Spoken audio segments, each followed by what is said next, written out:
चंद्रशेखर चंद्र शेखर चंद्र शेखर रक्ष मां चंद्रशेखर चंद्रशेखर चंद्रशेखर रक्ष मां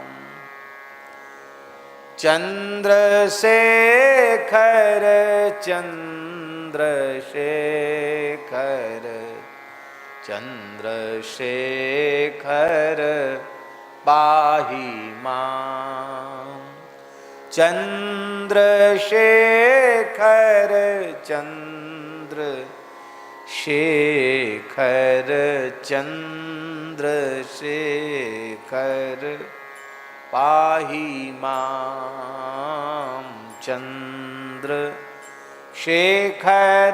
चंद्रशेखर चंद्रशेखर रक्ष मां। ये चंद्रशेखर है। इनके चंद्रशेखर बनने वाली कथा क्या है? दक्ष की 27 कन्याओं का विवाह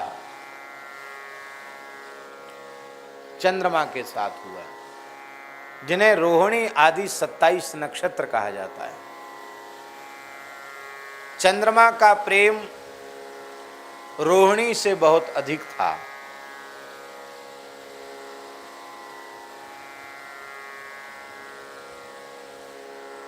छब्बीस बेचारी बड़ी दुखी रहती थी। वो 26 बार बार अपने पिता दक्ष के पास चली जाती। दक्ष कहते हमने तुम्हारा ब्याह कर दिया, पति के यहाँ रहो। कन्याओं को विवाह के बाद अपने पिता के यहाँ ज़्यादा नहीं रहना चाहिए। कोई उत्सव हो, त्योहार हो, कोई बात हो तो आओ, उनके पास रहो। बोले हम रहें कहाँ से, वो तो हमारी तरफ देखते तक नहीं है। केवल हमारी बड़ी जो रोहिणी है उनसे ही प्रेम उनका है। कोई बात नहीं, पति में दोष दर्शन नहीं करना चाहिए, भगवत स्वरूप मानना चाहिए, जाओ चली जाओ, भेज देते। कई बार ऐसा हुआ तो दक्ष को क्रोध आया। दक्ष ने चंद्रमा को बुलाया, बोले भाई देखो, जो पुरुष अपनी पत्नियों के साथ समान व्यवहार नहीं करता है उसे ब्रह्म हत्या जैसा पाप लगता है, ये ठीक नहीं है।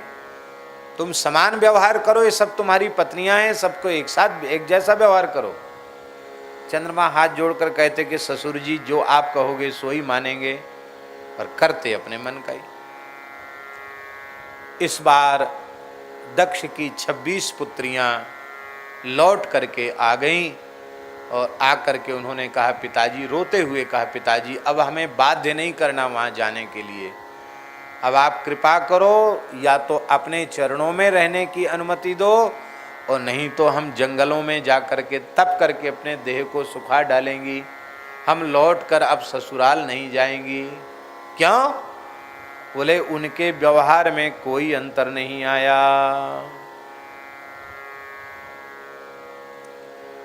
दक्ष बोले मैं चंद्रमा को शाप देता हूं, उसे क्षय रोग हो जाए। क्षय रोग माने तपेदिक टीवी। राजयक्ष्मा है, चंद्रमा को क्षय रोग हो गया। अब ऐसे होने लग गए। टीवी वाले देखे कैसे हो जाते हैं, एकदम ऐसे हो जाते हैं। ससुर जी का शाप था। महाराज इतने क्षीण हो गए कि लगा कि अब मरे कि तब मरे। और चंद्रमा को ब्रह्मा जी ने ब्राह्मणों का राजा बनाया है। सोमोस्माकम ब्राह्मणाना गुराजा, चंद्रमा हम ब्राह्मणों के राजा हैं।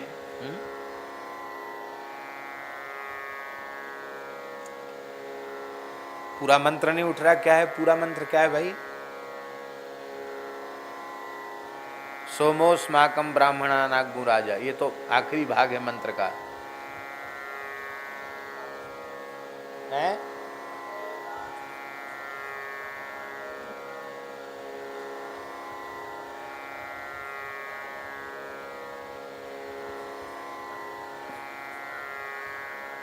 हाँ, ये पूरा मंत्र। चंद्रमा को द्विजराज कहा गया है, ब्राह्मणों का राजा चंद्रमा को कहा गया है। वनस्पतियों का स्वामी चंद्रमा है, नक्षत्रों का स्वामी चंद्रमा है, ब्राह्मणों का राजा है चंद्रमा, और चंद्रमा वनस्पतियों का भी सम्राट है, औषधियों का सम्राट चंद्रमा है।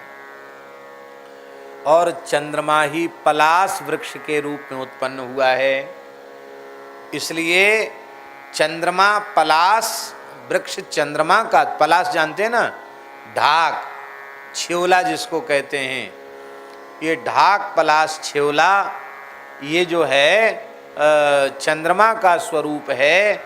और यही कारण है कि पशु पलाश के पत्ते को नहीं खाते हैं, भेड़ बकरी भैंस आदि भी पलाश के पत्ते को नहीं खाती है। क्यों?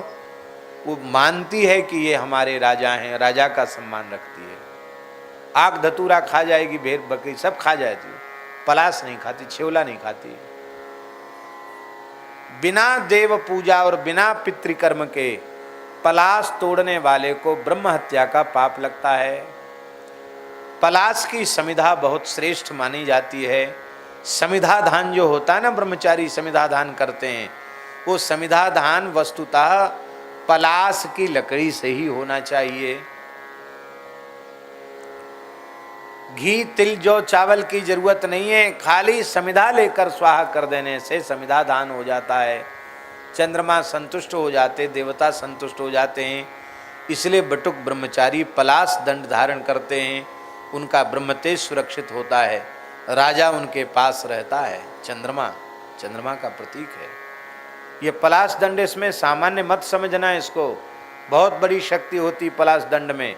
वैसे लकड़ी बड़ी कोमल होती है, पर महाराज आपने सुना है एक दिन कथा में, उत्तंक नाम के ब्रह्मचारी ने पलाश दंड से धरती को हिला दिया था। पूरी धरती, 7 द्वीप 7 समुद्र हिलने लग गए थे, छेद कर दिया धरती में, पाताल पहुंच गया, नागलोक पहुंच गया उत्तंक नाम का ब्रह्मचारी। क्योंकि गुरु माता की दक्षिणा के लिए कुंडल लेने जा रहा, कुंडल लेके आ रहा था, नाग ने, अश्वतर नाम के नाग ने कुंडल हर लिए। तो महाभारत में कथा है कि क्रोध पूर्वक जब नाग बिल में घुस गया तो उस बिल को खोदने लग गया ब्रह्मचारी, तो उसके ब्रह्म तेज के कारण धरती हिलने लगी। और कहाँ ये डंडा कहीं पाताल तक छेद कर सकता है, पर ये ब्रह्म दंड है। और एक बात और है दीनबंधु दास जी, हमारे यहाँ शास्त्रों में मानव जन्म का फल प्रवृत्ति ना होकर निवृत्ति माना गया है। निवृत्ति माने छूटने के लिए हमें भगवान ने मनुष्य बनाया है। तो ब्राह्मण के लिए शास्त्र में विशेष रूप से 2 विधियां हैं। एक तो ब्रह्मचर्यादेव प्रव्रजेत, ब्रह्मचर्य आश्रम से संन्यास आश्रम में जाए, ये एक विधि है। दूसरी विधि है आश्रमात आश्रमम गच्छेत, ब्रह्मचर्य आश्रम से गृहस्थ, गृहस्थ आश्रम से वानप्रस्थ, वानप्रस्थ आश्रम से संन्यास आश्रम में जाए। तो पहले ही दंड धारण का अभ्यास उसे करा दिया गया है, जिसमें वो भावना एक संस्कार बन जाए कि हमें दंड ग्रहण करना है, हमें इनमें संन्यास तक, भगवान के निकट तक हमको पहुंचना है। ये भाव, ये सब भाव है। तो चंद्रमा द्विजराज है, औषधियों का स्वामी है, अमृतस्रावी है चंद्रमा, अमृत झरता है चंद्रमा से। जब चंद्रमा ही क्षीण और दुर्बल हो गए, अंधकार छा गया, पृथ्वी औषधियाँ प्रभाव शून्य हो गईं, गायों में दूध कम हो गया, ब्राह्मण ब्रह्म तेज से हीन होने लग गए, हाहाकार मच गया। चंद्रमा का होना बहुत जरूरी है। अब दक्ष जी का शाप है, वो तो लगेगा ही। तब ब्रह्मा जी ने चंद्रमा को सलाह दी कि संपूर्ण प्रकार के शाप ताप संताप को भगवान शिव ही मेट सकते हैं। भाव्यू मेट सके त्रिपुरारी। शंकर जी का नाम लो। मंत्र महामणि विषय व्याल के, मेटत कठिन कुअंक भाल के। शंकर जी ही कृपा करेंगे। और ऐसा ही हुआ महाराज जी। प्रभासक क्षेत्र में जाकर के चंद्रमा ने कठोर तप किया। चंद्रमा की भक्ति से प्रसन्न होकर के भगवान शिव ज्योतिर्लिंग के रूप में प्रकट हो गए। उन ज्योतिर्लिंग का नाम हुआ सोमनाथ महादेव। बोलो सोमनाथ भगवान की जय।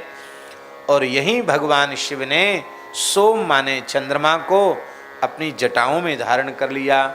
द्वितीया का चंद्रमा देखा है ना, शुक्ल पक्ष में द्वितीया का चंद्रमा कितना बड़ा होता है, एकदम छोटा बारीक ऐसी रेखा मात्र ऐसे होता है, जल्दी दिखता भी नहीं है। तो कहना पड़ता वो पहाड़ी के ऊपर वहां चंद्रमा है। पहाड़ी के ऊपर थोड़ी है चंद्रमा, वो पेड़ की मुख डाली पर चंद्रमा है, डाली पर भी चंद्रमा नहीं है। पर बारीक चंद्रमा को दिखाने के लिए पहले कोई स्थूल वस्तु दिखानी पड़ती है, तब सूक्ष्म का दिग्दर्शन कराया जाता है।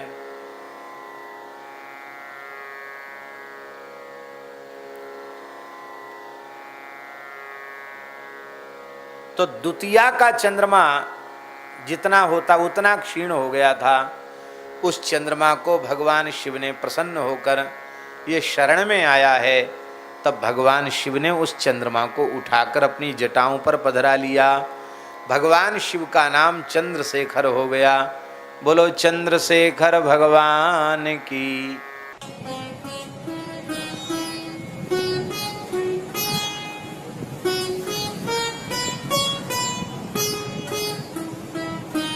श्री सीताराम प्रतिदिन सत्संग एवं दर्शन के लिए श्री महाराज जी के ऑफिशियल चैनल को जरूर सब्सक्राइब करें।